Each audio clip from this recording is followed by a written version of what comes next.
मेरी दूसरी क्लास है और दूसरी क्लास में मैं जो 1726 का एक्ट पढ़ाया था, मैंने 1726 के आगे का जो एक्ट बोला था वो आज मैं पढ़ाने वाला हूँ। इससे पहले मैंने जो आप लोगों को पिछले वीडियो में पढ़ाया उस पर एक बार पूरा देख लें, जिससे कि आगे का जो समझ में आए, क्योंकि मैंने जो संविधान पढ़ाना चालू किया उसको पूरा एक कहानी के तरीके से बनाया हुआ है, और उसको अगर शुरू से नहीं समझोगे तो लास्ट तक थोड़ा कम समझ में आएगा या तो आएगा ही नहीं। तो आपको स्टार्टिंग से लेके लास्ट तक पूरा क्रम से समझते चलना है। और थोड़ा मैं रिव्यू बता देता हूँ कि जैसे ही 1600 में ईस्ट इंडिया कंपनी ने भारत में व्यापार करना चालू किया, उस टाइम से लेके 1726 तक उन्होंने भारत में 3 जगह प्रेसिडेंसियों की स्थापना कर दी थी, बंगाल, मद्रास, बम्बई। और 1726 के लेख के द्वारा है तय कर दिया गया था कि हर एक प्रेसिडेंसियों में जो गवर्नर होते हैं वो ही वहां पर कानून बनाएंगे। तो हो क्या रहा था कि जो बंगाल प्रेसिडेंसी थी, बंगाल प्रेसिडेंसी में फोर्ट विलियम था, तो फोर्ट विलियम जो जगह थी वहां पर अंग्रेजों ने क्या कर दिया कि वहां पर किलेबंदी चालू कर दी थी। किलेबंदी मतलब कि जो कंपनी थी उसकी बाउंड्री बनाना चालू कर दी थी। और बाउंड्री जब बनाने लगे थे तो वहां का एक शासक था सिराजुद्दौला। सिराजुद्दौला को लगने लगा कि ये लोग जो हमने इनको यहाँ पर व्यापार करने के लिए जगह दी है, वो लोग यहाँ पर अब क्या करने लगे, बाउंड्री बनाने लगे। यानी कि बाउंड्री बना रहे हैं तो इसका मतलब कुछ नेगेटिव ही होगा। तो सिराजुद्दौला ने दिमाग में सोचा कि अगर ये लोग ऐसा ही करते रहे तो बहुत ही आगे चल के बहुत नुकसानदायक होगा। तो सिराजुद्दौला ने नाराजगी जताते हुए फोर्ट विलियम में जो अंग्रेज थे, यानी जो कंपनी में जो कर्मचारी थे जो किलेबंदी कर रहे थे, उनको एक लेटर लिखा। लेटर में उन्होंने, सिराजुद्दौला ने बहुत सारी बातें लिखी और एक बात लिखी कि आप लोग यहाँ पर किलेबंदी नहीं कर सकते, क्योंकि आप लोग यहाँ पर भूभाग नहीं व्यापार करने के लिए आए, यानी कि आप भूभाग पे कब्जा नहीं कर सकते। तो अंग्रेजों के पास वो लेटर पहुंचाया और लेटर में लिखा था, जो जितना भी कुछ सिराजुद्दौला ने लिखा था उस सबका जवाब दिया, बस एक बात का जवाब नहीं दिया कि बाउंड्री क्यों बना रहा है। तो उसके बाद अंग्रेजों ने एक दिमाग में एक तरीका अपनाया कि सिराजुद्दौला को पागल कैसे बनाया, यानी कुछ भी बहाना बना के अपन को क्या बाउंड्री बनाना है।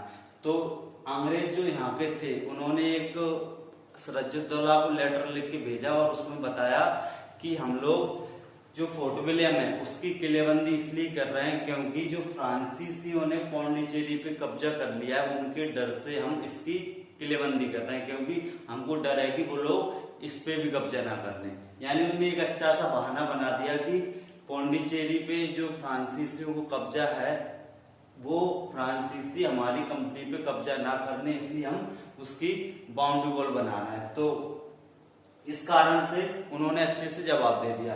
अब सिराजुद्दौला का तो दिमाग में कुछ और ही चल रहा था, यानी वो सोच रहा था कि ये लोग बहानेबाजी करके किलेबंदी कर रहे हैं। अंग्रेजों ने किलेबंदी बंद नहीं की। सिराजुद्दौला ने बार बार उनसे बोला कि किलेबंदी आप बंद कर दें, अंग्रेजों ने वो बंद नहीं की। तो सिराजुद्दौला ने एक दिन यानी कि 20 जून 1756 को अंग्रेजों का जो फोर्ट विलियम था वहां पर जो अंग्रेज लोग रहते थे, या अंग्रेजी जो वहां पर कर्मचारी रहते थे, कर्मचारियों को बीवी बच्चे माता पिता जो भी थे, उनमें से 140 लोगों को एक काल कोठरी में बंद कर दिया, यानी किडनैप करके ले गया और उनको एक छोटे से कमरे में बंद कर दिया। अब बंद करने के बाद दूसरे दिन गेट खोला गया तो देखा गया कि 140 जो लोग थे जो बंद किए गए थे उसमें से 23 ही लोग जिंदा बचे, यानी कि बाकी के जो लोग थे उनका दम घुटने से जान चली गई। क्योंकि ये जो घटना हुई थी, ये घटना थी 20 जून 1756 को। 1756 यानी कि जो 20 जून था, 20 जून को आप लोग जानते हो कि कितनी तेज गर्मी पड़ती है। अभी आने वाला है जून, तो उसमें देख लेना कितनी तेज गर्मी रहती है। और उस गर्मी में एक कमरे में जिसमें एक खिड़की भी नहीं थी, उसमें 140 लोगों को बंद कर दिया, जिससे दम घुटने से 123 लोगों की मृत्यु हुई। लेकिन जो 23 लोग बचे हुए थे, 23 लोग बचे हुए थे, उसमें एक हॉलवेल नाम का एक राइटर था, यानी जो न्यूज छापते हैं वो राइटर था। तो उसने बाहर निकल के न्यूज़पेपर और पत्र या अखबार के माध्यम से खबर छाप दी कि बंगाल में एक क्रूर शासक है जिसने हमारे साथ ऐसा ऐसा किया। अब इतनी बात सुनकर जो फोर्ट विलियम के अंग्रेज थे उन्होंने सिराजुद्दौला पर अटैक कर दिया। यानी 20 जून 1756 को जो घटना हुई थी उसको ब्लैक होल घटना के नाम से भी जाना जाता है। तो इस घटना का क्वेश्चन बन सकता है कि आप में ब्लैक होल घटना कब हुई और ब्लैक होल घटना किसको कहा जाता है। इस 20 जून 1756 को जो घटना हुई थी उससे गुस्सा होकर अंग्रेजों ने कहां पे बंगाल पर अटैक कर दिया, जिसको हम बोलते हैं प्लासी का युद्ध। अब होगा प्लासी का युद्ध। प्लासी का युद्ध यानी जो प्लासी का युद्ध होने का कारण था वो यही था कि 20 जून 1756 की जो ब्लैक होल की घटना हुई थी उसी के कारण ही अंग्रेजों ने बंगाल के प्लासी के स्थान, एक जगह है प्लासी, उस स्थान पे प्लासी का युद्ध किया, जिसमें ये जो युद्ध था इसमें हो क्या रहा था कि जो बंगाल का नवाब था सिराजुद्दौला, उसका एक सेनापति था मीर जाफर। मीर जाफर पहले ही जाकर अंग्रेजों से मिल गया था। मिला इसलिए था क्योंकि मीर जाफर को बंगाल की गद्दी का लालच आ चुका था, तो वो पहले ही जाकर किससे मिल गया, अंग्रेजों से, और अंग्रेजों से बात कर दी कि आपको कैसे न कैसे सिराजुद्दौला को हराना है। अब क्या हो रहा था, प्लासी का युद्ध हो रहा था। इसकी डेट है 23 जून 1757।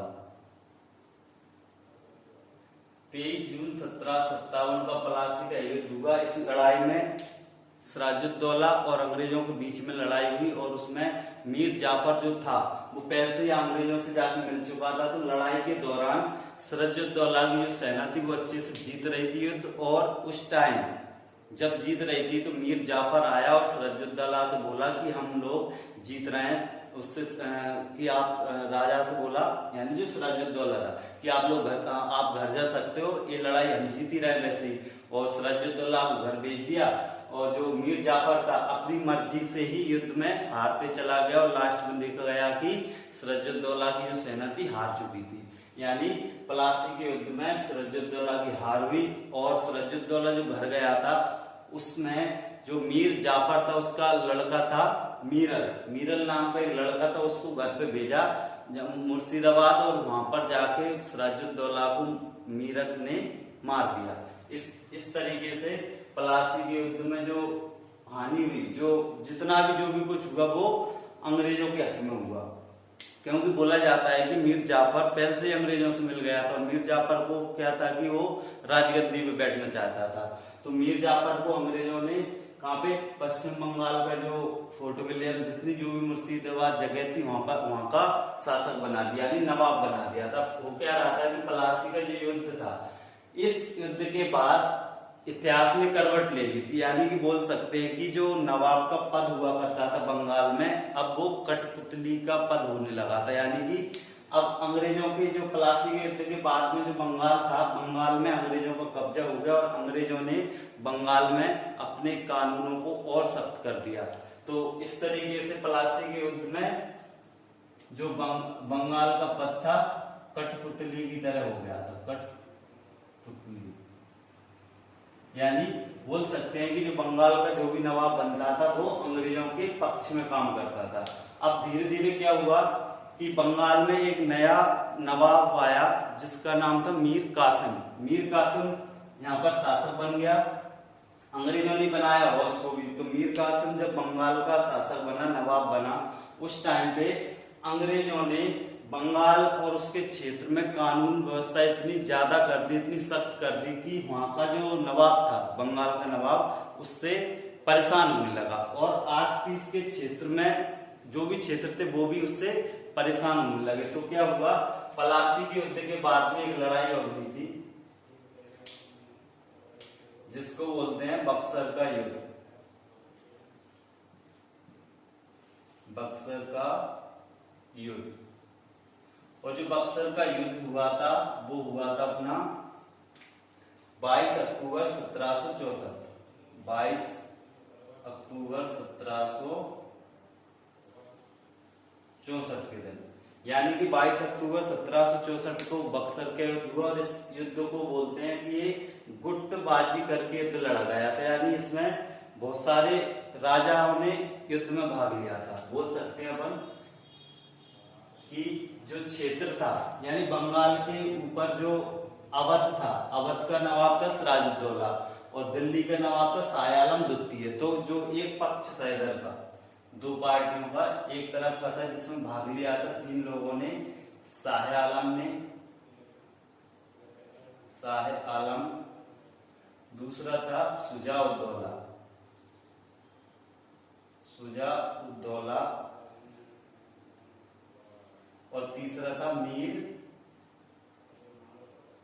कासिम।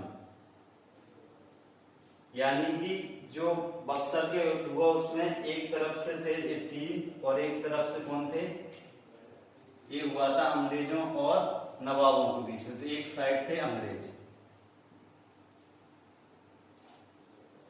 यानी अंग्रेजों के साथ और नवाबों के साथ युद्ध हुआ था।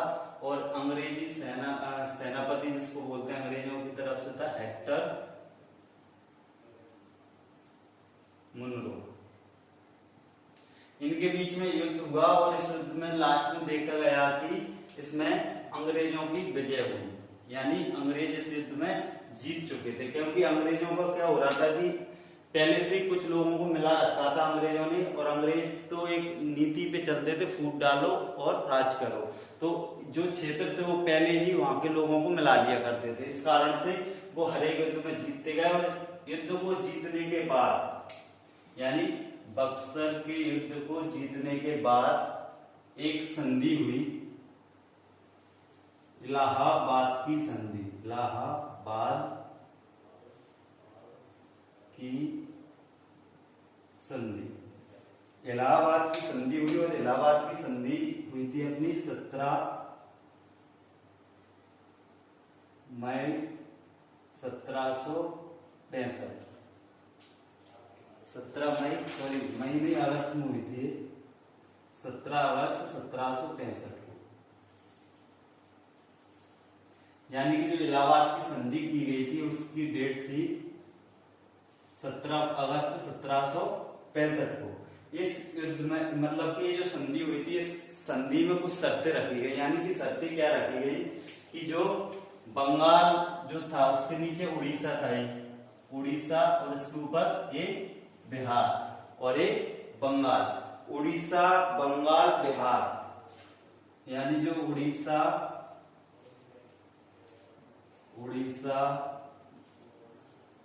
बंगाल और जो बिहार था, यहाँ की जो दीवानी हुआ करती थी, यानी जो टैक्स लिया जाता था। अब टैक्स कौन लेगा, मतलब यहाँ से जो इस टाइप पहले क्या था कि जो इस क्षेत्र का जो टैक्स लिया जाता था नवाब द्वारा लिया जाता था। लेकिन इस संधि के बाद में उड़ीसा, बंगाल, बिहार, यहाँ का जो टैक्स लेने का काम चालू किया, वो टैक्स लेने लगे कौन, अंग्रेज। अंग्रेजों के हाथों में काम सौंपा गया, यानी कि अंग्रेज इन तीनों क्षेत्रों से टैक्स वसूलने लगे। अब वो क्या रहा था कि जो अंग्रेज टैक्स वसूलते थे, कंपनी यानी ईस्ट इंडिया कंपनी जो थी उसके द्वारा एक मानक निर्धारित किया गया था कि आप लोग इतना इतना टैक्स वसूलेंगे। लेकिन इस कंपनी के जो ईस्ट इंडिया कंपनी थी उसके जो कर्मचारी थे इन तीनों क्षेत्रों से दोगुना टैक्स लेने लगे थे, यानी जितना कंपनी ने बोला था उससे ही ज्यादा। यानी कि अंग्रेजों ने जो टैक्स लेना था दोगुना वसूलने लगे थे, दोगुना वसूलने लगे। यानी कि हम कह सकते हैं कि लूट प्रणाली चालू कर दी थी उन लोगों ने। क्या, लूट प्रणाली चालू कर दी थी। यानी कि वो एक तरफ से बोला जाए कि वो इन क्षेत्रों को लूटने लगे थे, यानी पूरा पैसा ये लोग अपने पास रखने लगे थे। और क्या हुआ था कि ये जो लूट प्रणाली इनने चालू की थी, तो वो कह रहा था कि ईस्ट इंडिया कंपनी पहले तो सही चल रही थी, लेकिन अंग्रेजों को क्या हो गया था, पहले ईस्ट इंडिया कंपनी ने एक नारा दिया था, भूभाग नहीं व्यापार, लेकिन अंदर ही अंदर पैसा ज्यादा आने के कारण इस ईस्ट इंडिया कंपनी के जो कर्मचारी थे उनका माइंड ही चेंज होने लगा था। अब वो क्या करने लगे थे, कंपनी को ना चला के कंपनी में जो पैसा आ रहा था उनको रखने लगे थे, यानी खुद ही बचाने लगे थे। तो इस कारण से हुआ क्या कि जो ईस्ट इंडिया कंपनी थी, ईस्ट इंडिया कंपनी, जो ईस्ट इंडिया कंपनी थी वो धीरे धीरे क्या होने लगा, डूब में आने लगी, यानी कि एक तरफ बोला जाए तो ये दिवालिया होने की कगार पे आ गई थी, यानी दिवालिया होने की कगार पे, यानी कि अब ऐसा लग रहा था कि इस कंपनी को बंद करना पड़ेगी। तो हुआ क्या कि इस कंपनी को बंद ना हो, इस कारण इसलिए जो ईस्ट इंडिया कंपनी के जो कर्मचारी थे वो वहां पहुंचे ब्रिटेन। ब्रिटेन में जाके सीनेट में अपना पक्ष रखा, सीनेट बोलते हैं, सीनेट, सीनेट, सीनेट जो होती है उसको बोला जाता है, यानी कि जो अपने यहां पर बोलते हैं संसद, भारत में, यानी कि जो यहाँ पर संसद होती है उसको वहां पर सीनेट बोलते हैं। तो सीनेट में उन्होंने जाके जो कर्मचारी थे ईस्ट इंडिया कंपनी के, उन्होंने पक्ष रखा कि कंपनी को अगर हम चलाएं या आपको चलवाना है या आगे इसकी प्रोसेस करना है तो आपको हमको ऋण देना पड़ेगी, यानी कि लोन देना पड़ेगी। इस सीनेट में जाके अंग्रेजों ने पक्ष रखा अपना कि लोन या ऋण देना पड़ेगी, यानी कि जो सीनेट थी, सीनेट के जो अधिकारी थे उन्होंने देखा कि जो कंपनी के कर्मचारी हैं वो जब भी ब्रिटेन आते हैं तो ठाट-बाट से आते हैं, यानी कि इतनी धन दौलत है इनके पास और इतने छोटे छोटे पदवी वाले जो कर्मचारी हैं, इतना धन दौलत कैसे हो सकती है। तो उनके दिमाग में चला कि उन्होंने सोचा कि ये लोग वहां पर कुछ ज्यादा कुछ गलत तो नहीं कर रहे हैं, कंपनी के जो पैसा आता है जो कमाते हैं वो खुद तो नहीं रख रहा है। तो सीनेट के जो अधिकारी हुआ करते थे, सीनेट के अधिकारियों ने कंपनी के अधिकारियों से बोला कि हम ऋण तो दे देंगे, लेकिन ऋण देने से पहले हम इंडिया में जाके ईस्ट इंडिया कंपनी को पहले देखना चाहते हैं। तो हुआ क्या कि जो सीनेट के अधिकारी थे,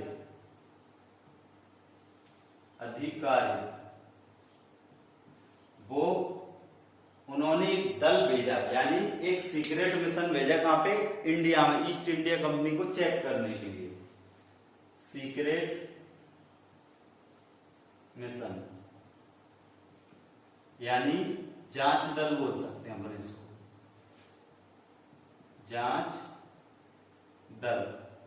इंडिया में एक जांच दल भेजा और उन्होंने उड़ीसा, बंगाल और बिहार तीनों में जाके देखा कि यहाँ पर जो अंग्रेजों के जो कर्मचारी थे वो टैक्स भी लेते हैं, पैसे भी लेते हैं, वो पैसा जाता कहाँ है। यानी उन्होंने देखा कि ये लोग पैसा तो ले रहे हैं लेकिन कंपनी के पास पैसा जा नहीं रहा।